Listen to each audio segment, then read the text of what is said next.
Alors, bonjour à vous sur le plateau. Bonne dénonciation. Mon professeur de comptabilité nous disait en fait que même la maison n'est pas un investissement. Combien de fois le mariage? D'autres hommes le font sur la pression de la femme. Après le mariage, il y a une vie. Et tu peux même perdre ton travail et il faut encore vivre. Alex Parole depuis Douala. Bonjour le plateau. Franchement, qu'est-ce que le monsieur... non, ça c'est le message qui date, voilà. On va prendre son dernier message, voilà. Bonjour Viviane Andrea, bonjour le plateau, dites à Pierre Blériot et Alondo qu'ils parlent comme ça parce qu'ils ont les mains dures et ils sont radins, c'est tout. Non. Si vous avez décidé de ne pas être des vrais hommes le jour de votre mariage, c'est pour vous. Non, je ne parle pas de moi. Enfin, il dit que c'est une façon de valoriser la femme et d'immortaliser le jour de mariage parce qu'on ne se marie pas deux fois. Il faut se marier avec ses moyens. C'est ce que nous disons. Il ou elle ne connaît pas mes moyens. D'accord. Moi, je peux m'offrir un mariage de 20 millions sans en souffrir. Les femmes ne peuvent pas être d'accord avec vous. C'est avec le troisième consacré à la dénonciation du jour. Pour le faire, bien évidemment, nous passons la parole à Pierre Blériot Niemek. Alors, Viviane Andrea, c'est un phénomène de société. Quand vous visitez les structures d'événementiel, vous voyez qu'elles ne font qu'acquérir du matériel sophistiqué, haut de gamme, mais alors, d'une cherté, vous ne pouvez pas imaginer. Quand je parle de cherté ici, c'est relativement à la bourse des Camerounais. On va vous dire que pour simplement la décoration, pour la mise en place d'une salle, vous avez à dépenser près de 3 millions de francs. Location de salle, 3 500 000.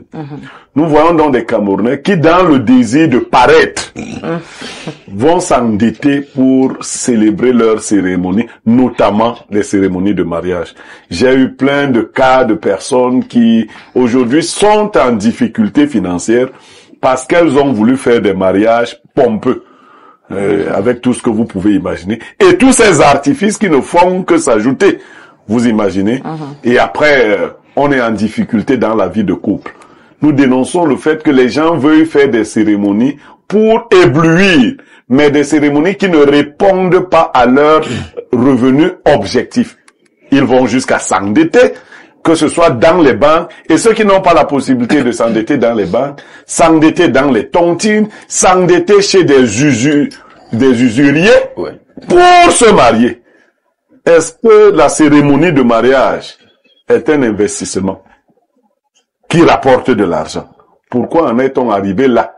Toujours dans la volonté de se faire voir dans le matu vu. Donc c'est ce que nous dénonçons ce matin. D'accord. Donc ce matin on dénonce ces personnes-là qui, voilà, dans l'objectif de se faire voir, dans l'objectif peut-être de réaliser son mariage de rêve. Voilà, ces personnes qui vont donc jusqu'à s'endetter auprès soit des banques, soit des amis également, ça arrive pour pouvoir réaliser donc leur mariage de rêve. Mais après, se retrouve donc dans des difficultés, voilà, financières, parce que oui, on ne pense pas très souvent au lendemain. On se dit, il est d'abord important de bluffer tout le monde, de marquer tout le monde, et surtout très souvent de confirmer son charisme auprès de la belle famille.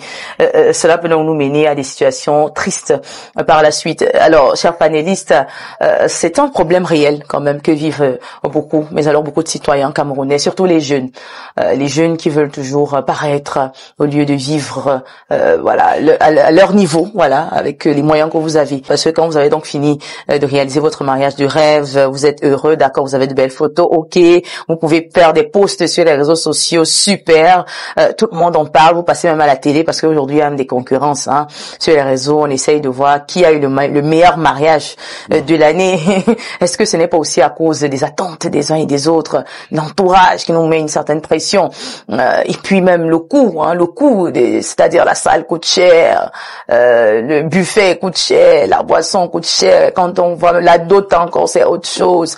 Donc c'est-à-dire tout ça nous oblige parfois à avoir un mariage qui coûte quand même les jeux de la tête. Je voudrais ici attirer l'attention sur la question de l'accompagnement même au mariage, parce que beaucoup de gens ne considèrent pas qu'ils ont besoin d'être accompagnés, d'être conseillés.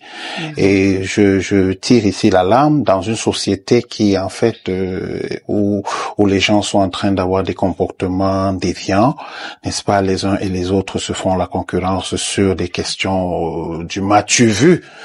Pourtant, souvent, ils n'ont pas les moyens suffisants pour faire. Nous voyons beaucoup de jeunes gens qui sont dans des situations. Moi, en tant que pasteur, je peux vous dire que en discutant avec les couples, n'est-ce pas, je réalise souvent déjà la dot, c'est très compliqué. Arriver jusqu'au niveau de se marier, je vois aujourd'hui il y a des familles qui ne blaguent pas. J'ai sur la main des dots exorbitantes. Après avoir, n'est-ce pas, franchi cette étape, vous vous retrouvez maintenant pour la célébration du mariage. Il faudrait que les jeunes gens soient conseillés. Ça pousse certains couples parfois à dire, ok, on va revenir de là manger au village, après on se marie d'abord à l'état civil et puis... Oui, tout à fait. Il faudrait revoir un peu cet ensemble de systèmes en conseillant les jeunes gens. Les parents ont un rôle à jouer là-dessus dans l'accompagnement des jeunes gens qui se marient, les hommes d'église, les hommes de Dieu, les religieux, ils doivent, n'est-ce pas, donner des bons conseils, les pouvoirs publics même, parce que le maire pourrait faire quelque chose pour conseiller les jeunes gens qui entrent en mariage, pour mettre en perspective ce qui vient après plutôt que ce qui se passe à l'instant. Parce que la vraie vie du mariage, c'est après. Ce n'est pas pendant la cérémonie de mariage. D'accord. Donc on retient cela, la vraie vie du mariage, c'est après. Ça veut dire c'est là où on commence même à vivre le mariage. Pendant la cérémonie, c'est juste une petite fête, voilà, pour informer les uns et les autres que c'est officiel. Hein, désormais, on s'appartient mutuellement. Et beaucoup ont l'impression que mariage réussi, c'est mariage extravagant, mariage où on a pu, je sais pas, se rapprocher de ce qu'on fait à l'Occident. Et pourtant, on pense quand même que le mariage réussi aujourd'hui, c'est le mariage authentique, c'est le mariage sobre, Berio Nyemek. Alors, les pasteurs vous ont dit qu'il fallait un accompagnement. Moi, j'ajoute, ce n'est pas surtout les mariés, c'est les familles qu'il faut accompagner. Ah, les familles des mariés. Oui. Parce que les familles sont contre le mariage, en fait. Oui. Quand vous voyez les attitudes. Ils sont contre le mariage. Oui. Quand c'est votre oncle qui doit prendre votre dot, Viviane, que vous n'avez plus de père, venez voir ce qu'il écrit. Il écrit 8 fois ce qu'il aurait écrit sur la dot de sa propre fille. Vous comprenez? En fait, il rejette le mariage. Il veut créer une situation qui fasse en sorte que votre mari se décourage. Mais quand ce dernier déciderait d'affronter quand même, vous verrez tous les obstacles qu'on vous mettra sur le chemin. Il y a l'un des pasteurs qui a dit l'œil. Vous n'êtes même pas encore spirituellement assis que vous voulez donner l'impression d'être riche. Vous savez, quand vous faites des cérémonies de riches, il faut être aussi mystiquement assis. Il y a des gens qui viennent à votre cérémonie pour vous tester, pour gâter la cérémonie, pour gâter le mariage. Donc on ne feint pas d'être riche. Et votre compagne doit savoir que vous n'êtes pas riche. Pourquoi vouloir louer une voiture de riche alors que après le mariage, vous monterez sur les motos? Vous voyez comment c'est laid? On te voit le jour du mariage dans une, je sais pas comment on appelle les grosses voitures que... Voilà, une Maybach. Voilà, la Maybach. Tu es dans la Maybach. La limousine. La limousine. Tu es dans la limousine. Tu es dans la Maybach. Bon, 2 jours après, tu es tenu à Mokolo. Tu attends la moto. Est-ce qu'il y a équivalence? On te filme, c'est le même individu. Qu'est-ce que tu faisais là? Un mariage qui vous coûte pour un gain peu, qui vous coûte 20 millions. Ok? Vous savez que si vous achetez un terrain à 20 millions aujourd'hui, 5 ans plus tard, il vaut 100 millions. Ouais. C'est un gros investissement. Bon, maintenant, vous faites un mariage de 20 millions. 5 ans plus tard, vous n'avez pas encore acheté un terrain pour vous construire une maison. Mais Pierre, qu'est-ce qu'on doit donc faire? Vous aimez une femme, mais dans sa famille, non, on vous donne une liste. Si vous aimez une femme et qu'elle vous aime, elle-même doit dire à sa famille que moi je suis pas dans votre truc là. Mais on dit qu'en Afrique, la femme ne parle pas de sa non. Viviane. Tu vas dans ta famille, tu dis à ton père, cet homme et moi nous nous aimons, il n'a pas les moyens. Nous allons nous construire progressivement. Nous n'avons pas d'argent. Vous avez le choix entre prendre une dot modeste ou alors moi je pars en mariage. Donc vous c'est comme ça. C'est possible de partir en mariage. Bien sûr, bien sûr. Et on est heureux, on parle pas de malédiction. Il n'y a pas de malédiction. Ça c'est quand vous êtes petit. Si vous avez un mari normal, il part là-bas, il vous prend en mariage, vous venez rester chez lui. Donc il faut que les gens respectent l'état, la situation financière des futurs mariés. Un beau-père qui est en train de construire une grosse maison et qui demande au beau-fils, qui n'a pas le terrain, de lui acheter les tôles. Ouais. Mais vous comprenez ça? Les gens vous demandent d'acheter les écrans plasma, alors que vous êtes un locataire qui a un petit truc de 32 pouces. Vous allez mettre des écrans plasma chez votre beau-père, pour faire quoi? Non, il faut éduquer les familles.